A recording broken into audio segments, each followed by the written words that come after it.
Nos potagers sont diversifiés en légumes et notamment les laitues.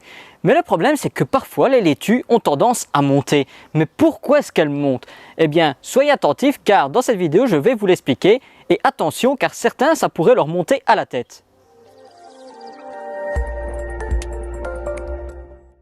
Bonjour tout le monde, ravi de vous retrouver dans le potager où nous allons parler des laitues. Le problème de certaines laitues en pleine saison estivale, on les plante, elles se développent, mais avant même d'avoir formé une belle pomme, elles commencent déjà à monter. Comme on peut le voir ici à côté de moi, se trouve une laitue 4 saisons.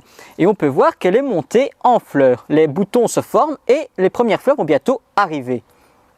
Quelque chose de très important à rappeler, c'est que la laitue, comme l'ensemble des végétaux, ils ont un cycle de vie.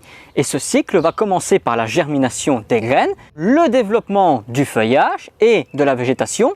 Et ensuite, d'office, il va y avoir, lorsque la plante sera à maturité, un développement de fleurs pour pouvoir se réensemencer et perpétuer l'espèce. Et la laitue n'y échappe pas. Ça veut dire que quand elle a formé son feuillage, elle va avoir le réflexe, en étant à maturité, de monter pour pouvoir fleurir. Ce qui se passe également ici. Mais pourquoi est-ce que la laitue que vous avez plantée n'a pas encore eu le temps de former sa pomme qu'elle monte déjà? Le premier facteur qui va influencer la montée de votre laitue, même prématurément, il s'agit de la chaleur. Effectivement, quand il fait très chaud, comme c'est le cas en été de plus en plus, les températures montent excessivement haut. Alors, généralement, on a de la sécheresse qui s'installe. Cette sécheresse va faire que la laitue va stagner. Vous allez l'arroser abondamment, mais la laitue ne va quasiment pas se développer. Mais voilà qu'ensuite une dépression arrive et vous avez beaucoup de pluie en très peu de temps, suivi d'une nouvelle période de chaleur et de sécheresse. Et ça va causer en fait un stress chez la plante qui, avant les pluies, va stresser, va ralentir sa croissance et une fois que la pluie va arriver, va pouvoir s'épanouir.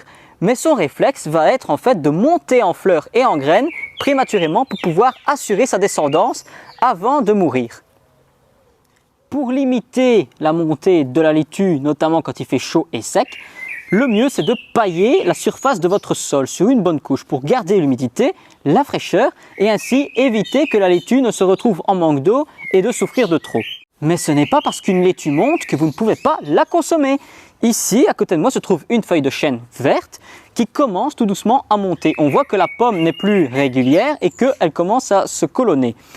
Une fois que c'est comme ça, vous pouvez encore consommer car les feuilles sont encore tendres et à vous de sélectionner les feuilles les plus tendres. Le deuxième facteur qui va influencer la montée de vos laitues, c'est le choix de la variété. Eh bien oui, chaque laitue a une saison bien précise pour pouvoir former une pomme. Exemple, la 4 saisons, elle se cultive toute l'année. Elle supporte tous les climats possibles. Si je prends la merveille de mai, elle, comme le nom l'indique, elle se cultive en avril-mai, quand les températures sont encore fraîches et que l'humidité est encore présente en conséquence. Par contre, si je la cultive en été, là d'office, elle va être dans une période où les jours sont trop longs par rapport à son cycle, ce qui va déjà influencer la montée, mais la chaleur et la sécheresse vont faire le reste. Voici quelques exemples que je vais noter sur la vidéo de laitues que vous pouvez planter en plein milieu de l'été, qui vont donc avoir besoin de longs jours pour se développer et qui ne vont pas monter directement. Et oui, selon les saisons, il y a des laitues à cultiver à des moments bien précis, car les jours sont plus longs en été, en hiver ils sont très courts, et au printemps et à l'automne, c'est entre les deux. Et selon les saisons, on a des températures et des variations de pluie et de soleil qui vont faire que les laitues vont se développer mieux à telle saison qu'une autre. D'où l'importance de bien choisir la variété lors de l'achat et de la saison. S'il y a un conseil que je peux vous donner, c'est planter plus de laitues que ce que vous n'avez besoin. Et oui, ça va permettre plusieurs choses. Déjà, si vous avez une attaque de limaces, les limaces n'auront pas le temps de tout manger et donc vous allez avoir une sélection naturelle qui va se faire, qui va vous permettre quand même de manger des laitues. Mais si les limaces ne s'occupent pas de vos laitues, elles vont pour certaines monter en fleurs car vous n'aurez peut-être pas consommé l'ensemble des laitues avant leur montée. Mais ce n'est pas grave car le fait de les laisser monter et fleurir, ça va attirer quantité d'insectes pollinisateurs qui vont venir butiner les légumes, fruits et fleurs que vous aurez dans votre potager. Il est aussi important de bien agencer son potager pour éviter ce genre de problème.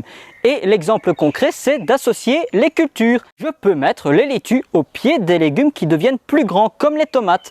Les tomates, entre les pieds, généralement il y a 50 cm d'écart, et entre les lignes aussi, c'est un bon endroit où on peut planter des laitues.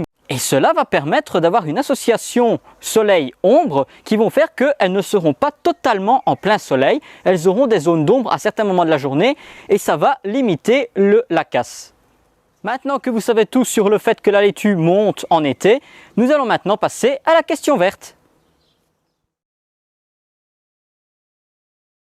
Une question qui nous a été posée est celle-ci. Est-ce que les euphorbes résistent bien aux attaques de limaces et escargots? Eh bien oui, car à ma connaissance, je n'ai jamais vu ou même entendu quelqu'un se plaindre que les limaces et les escargots se nourrissaient de ces plantes. Maintenant, ça peut arriver selon les euphorbes, il y en a peut-être qui sont plus sensibles que d'autres, mais dans la majorité des cas, c'est une plante qui est très peu sujette à ce genre d'attaque. Alors voilà, j'espère que ça répond bien à la question. N'hésitez pas si vous avez des questions à nous les poser pour qu'on puisse y répondre en vidéo. Je tiens à vous rappeler de ne pas hésiter à aller vous abonner à notre chaîne YouTube si le contenu vous plaît et à partager autour de vous. Et n'oubliez pas, on se retrouvera la semaine prochaine et le jardinage n'est pas une corvée, mais un retour aux sources.